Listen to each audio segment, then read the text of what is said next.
Hey there folks, Santee at the Arizona Ghost Raiders here. The Gunfighter Hat. That one right there. Let's check it out.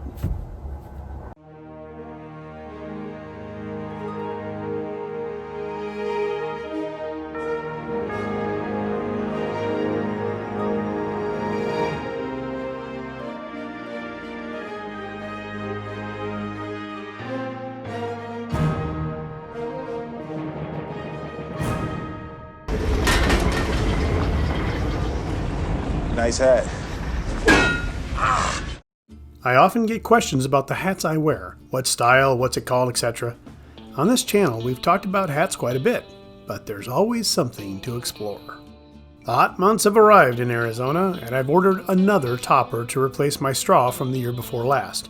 And the same straw hat I was wearing when we met.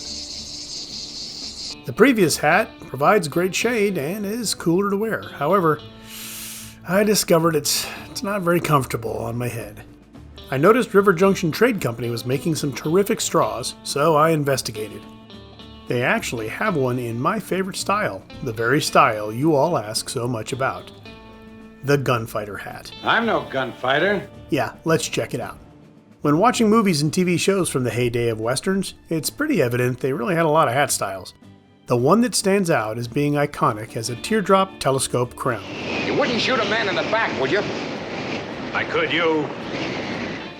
So, I contacted River Junction, and Paul sent me some examples of the styles they make. One is a top hat, which is very reminiscent of the Civil War and prior years, and another is that classic Gus crease we associate with one of the finest Westerns ever made, Lonesome Dove. I thought as long as we're in town, we'd have us a meal and talk some philosophy. I don't know of philosophy. We'll talk about those last two in another video, but let's focus on this style for today. You with a hat.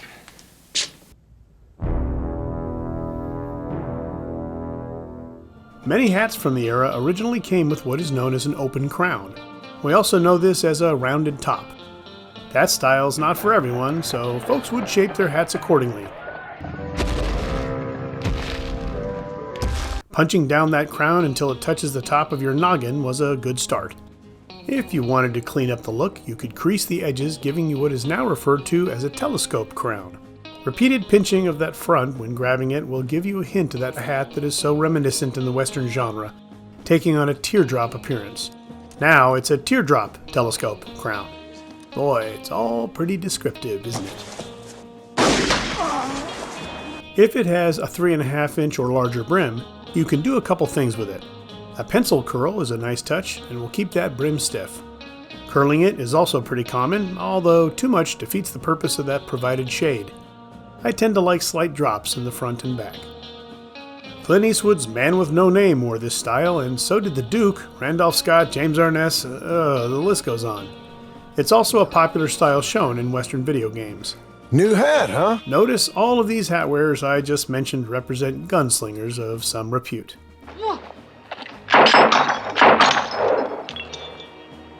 Natural born gunfighter. Remember that straws were not only for summer wear, but also for dressing up. Yeah, that may sound odd since they're far cheaper than a 100% beaver fur hat. However, your work hat gets dirty or misshapen. If you're going to a party or even out courting, looking spiffy is as easy as going down to the mercantile and getting an inexpensive straw hat. Yep, nice and clean, sharp looking. It's a nice hat, by the way. They didn't have a bigger one? Distressing or weathering is a big deal now. Do you feel distressed right now? I'm so distressed. With the exception of just letting the elements do their job, you can do it manually. I would, however, have a professional like Paul do it because you can introduce some chemicals that will eventually be touching your noggin. I've seen some actors not only have allergic reactions, but ruin their hat by not weathering it correctly.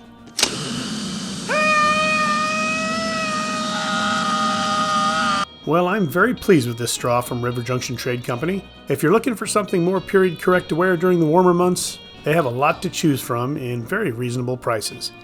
You also get to say it's a custom hat.